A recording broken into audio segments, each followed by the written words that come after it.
Bonjour et bienvenue dans un nouvel épisode de Comics Code où on va parler sans spoiler, et ça va pas être simple, de Rorschach, la maxi-série de Tom King et Jorge Fornes. Rorschach est un bouquin que j'ai longtemps hésité à acheter et à lire. On va pas revenir sur la dispute qui oppose Alan Moore à DC Comics autour de Watchmen depuis plusieurs décennies. Tout le monde connaît, mais oui, forcément, dès que DC annonce un nouveau projet autour de Watchmen ou de ses personnages, mon premier réflexe, c'est de grincer des dents très fort.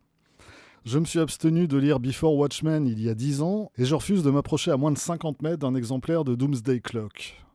Et jusqu'à présent, j'attends encore que quelqu'un m'explique que dans l'un ou l'autre cas, je suis passé à côté d'une œuvre formidable. À mon avis, j'ai pas fini d'attendre. Mais bon, depuis, il y a eu la jurisprudence Watchmen, la série télé. Là encore, j'étais franchement pas chaud, sauf qu'il s'avère que la série de Damon Lindelof est une excellente série qui rend un hommage sincère à l'œuvre de Moore et Gibbons et qui, effectivement, s'en inspire, mais sans jamais essayer de se mesurer à elle et qui ne ressasse pas non plus les mêmes thèmes. Le Watchmen de Moore et Gibbons a permis à Damon Lindelof de développer sa propre histoire, qui s'avère être une excellente histoire, et d'aborder des questions propres à la société américaine actuelle, tout en respectant l'esprit de l'œuvre originale. Bon ben le Rorschach de Tom King et Jorge Fornes, c'est à peu près la même chose. D'ailleurs, DC avait déjà proposé à Tom King d'écrire une série située dans l'univers de Watchmen, ce qu'il avait toujours refusé. Et puis, en voyant ce que Lindelof avait réussi à faire, sans trahir l'esprit de l'œuvre originale, il s'est dit que, peut-être, lui aussi pourrait arriver à quelque chose d'intéressant. L'action de Rorschach se déroule en 2020, soit 35 ans après les événements de la série originale, et elle commence par une tentative de meurtre. Celle du gouverneur Turley, candidat républicain à la présidence, qui s'oppose donc à l'actuel président, lequel n'est autre que Robert Redford, et qui, lui, se présente pour un 5e mandat. Bon, la tentative de meurtre échoue, et les 2 tireurs sont abattus. Fin de l'histoire. Ah bah non, là on est page 3, et donc ça commence à peine. 2 tireurs donc, un homme et une femme. Et l'homme porte le masque et l'impair de Rorschach, le vigilant sans concession de Watchmen, lequel est, comme tout le monde le sait, mort il y a 35 ans.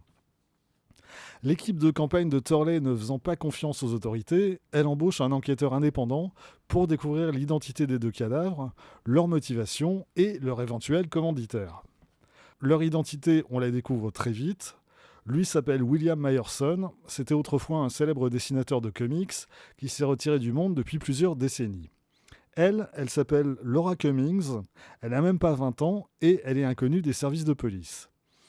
Comment 2 individus, a priori sans aucun lien entre eux, un octogénaire et une gamine en âge d'être sa petite fille, ont pu se retrouver mêlés à une tentative de meurtre sur un candidat à la présidentielle américaine? La réponse dans pas tout à fait 300 pages. D'emblée, Rorschach ne se présente pas comme une suite à Watchmen. On est 35 ans plus tard, le monde a changé et les super-héros ont définitivement disparu. Évidemment, personne ne les a oubliés, ni eux, ni l'attaque qui a causé plusieurs millions de morts à New York à l'époque. Tout ça figure désormais dans les livres d'histoire, tout comme Rorschach. Mais dans son cas, il est également devenu pour une certaine partie de la population américaine un symbole. À la première lecture, il y a des choses qui manquent dans cette série, notamment le world building méticuleux dont avait fait preuve Alan Moore dans Watchmen. Dans la série originale, Alan Moore développait en détail les effets et les conséquences de l'existence d'un être tel que Dr Manhattan sur l'ensemble de la société américaine. C'était les voitures électriques, c'était le succès des comics de pirates au détriment des comics de super-héros, c'était les poulets à 4 cuisses et quantité d'autres éléments plus ou moins importants qui donnaient à cet univers son épaisseur, sa vraisemblance et sa cohérence. Ici, Tom King s'en fout. À part quelques clins d'œil par-ci par-là, à part quelques événements historiques divergents par rapport à notre monde, cette part importante qui faisait la richesse de Watchmen, il ne s'y intéresse pas. Ou en tout cas, c'est pas son propos. Tom King n'est pas là pour nous raconter ce qu'est devenu l'univers de Watchmen 35 ans plus tard, il est là pour nous parler de notre monde à nous, aujourd'hui. Et pour ce faire, Tom King s'amuse beaucoup à mélanger réalité et fiction. On croise donc au fil des pages des personnages réels, des personnages fictifs inspirés de personnages réels et des faits réels dont on a du mal à croire qu'ils ne soient pas fictifs. Un des éléments centraux de l'intrigue, c'est un enregistrement audio, un enregistrement qui date du début des années 70, qui met en scène une sorte de séance de spiritisme et dans lequel interviennent en particulier 2 personnages. Le premier, c'est Otto Binder, l'écrivain de science-fiction et scénariste de comics dans les années 40 et 50, qui écrivait le plus souvent en collaboration avec son frère Earl sous le pseudonyme D'Ando Binder. Le second, c'est Frank Miller, qui n'est sans doute pas nécessaire de présenter, mais qui à l'époque de cet enregistrement n'avait que 16 ans. Et ensemble, avec deux autres individus, ils essaient de communiquer avec les morts. Otto Binder avec sa fille, morte dans un accident quelques années plus tôt, Frank Miller avec sa grand-mère. Le plus bizarre avec cette scène, c'est qu'elle est rigoureusement authentique et qu'elle a eu lieu le 29 octobre 1973. On la retrouve mot pour mot dans la biographie que Bill Shelley a consacrée à Otto Binder en 2003. Et cette scène totalement invraisemblable, et pourtant vraie, constitue l'une des clés de toute l'histoire de Rorschach. Le seul élément de fiction dans cette scène, c'est sa dernière partie dans laquelle intervient William Myerson, l'homme qui a tenté de tuer le gouverneur Turley.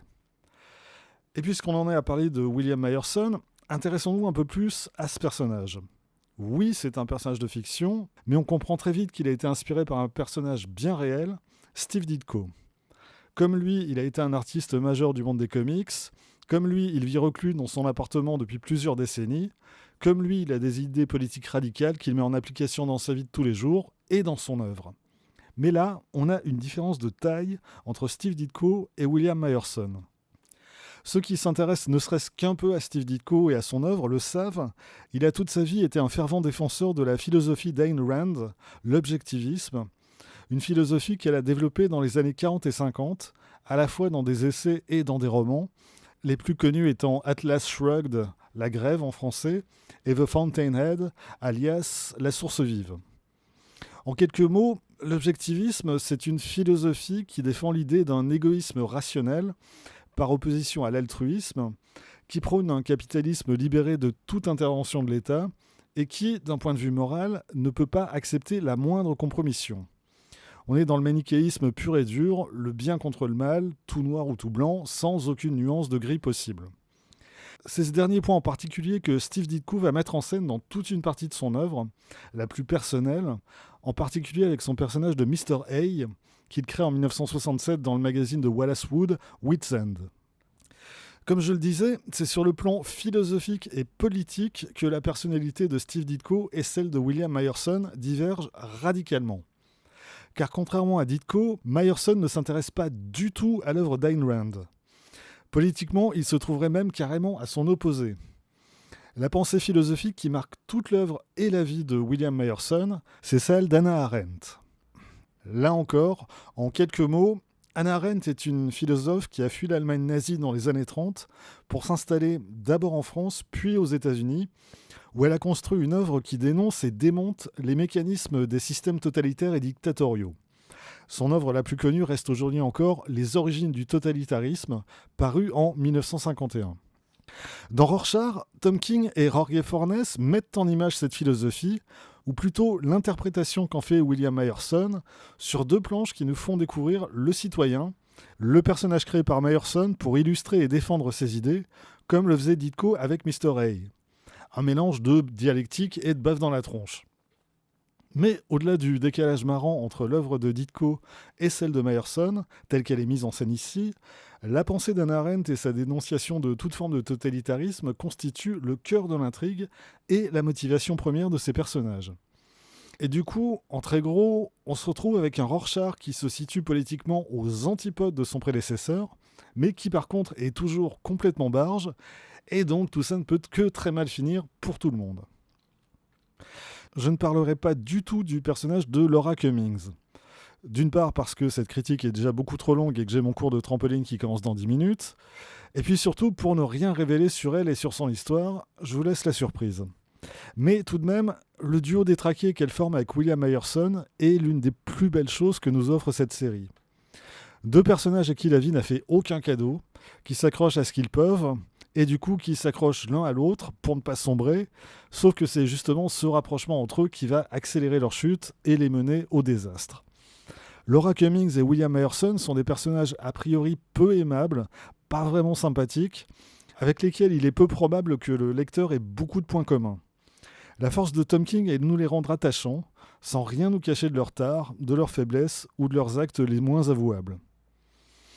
Un mot sur celui qui mène cette enquête tout du long. Un personnage qui n'a pas de nom, dont on se rend compte assez vite qu'on ne sait rien de lui, ni son passé, ni ses motivations, rien. Il est simplement celui qui amène le lecteur à découvrir la vérité sur cette affaire. Il est le révélateur, celui qui nous donne au bout du compte son interprétation des faits. Un peu comme dans un test de Rorschach en fait. Ouais. Bon, il est temps d'en finir avec cette critique qui n'en finit pas, mais il faut quand même dire quelques mots du travail de Jorge Fornes. Parce que c'est quand même un des points forts de Rorschach. Son travail ici s'inspire finalement assez peu de celui de Dave Gibbons sur la série originale, mais il y a une qualité commune évidente dans la narration et dans le découpage du récit. Le scénario de Tom King l'amène à beaucoup jouer sur différents plans temporels en même temps, et il le fait avec un talent remarquable, tantôt en mettant en parallèle différents moments, tantôt en les faisant se croiser et se percuter.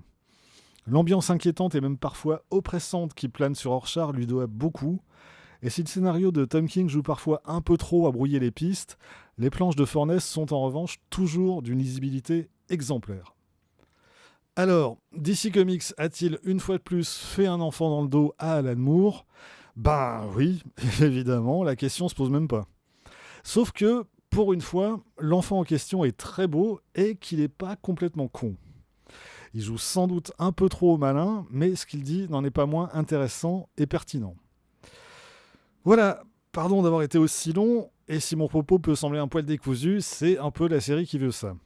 Et puis il ne s'agissait pas de faire une recension exhaustive des thèmes abordés par Rorschach et des techniques utilisées par Tom King et Jorge Fornes, la journée n'y suffirait pas. L'idée était plutôt d'insister sur la richesse de cette œuvre et de donner quelques pistes qui ne sont pas forcément explicitées dans le récit, mais qui vous permettront peut-être de davantage apprécier la complexité et l'intelligence du propos. La série, qui a été publiée en 2020 aux États-Unis chez DC Comics, est parue en France en juin 2022 chez Urban Comics, dans la collection Black Label et dans une traduction signée Edmond Touriol. Voilà, c'est tout pour aujourd'hui. Rendez-vous très vite pour d'autres critiques non approuvées par Alan Moore. D'ici là, vous pouvez vous abonner à cette chaîne, laisser un commentaire et surtout, lire des comics. Soyez sages et à bientôt.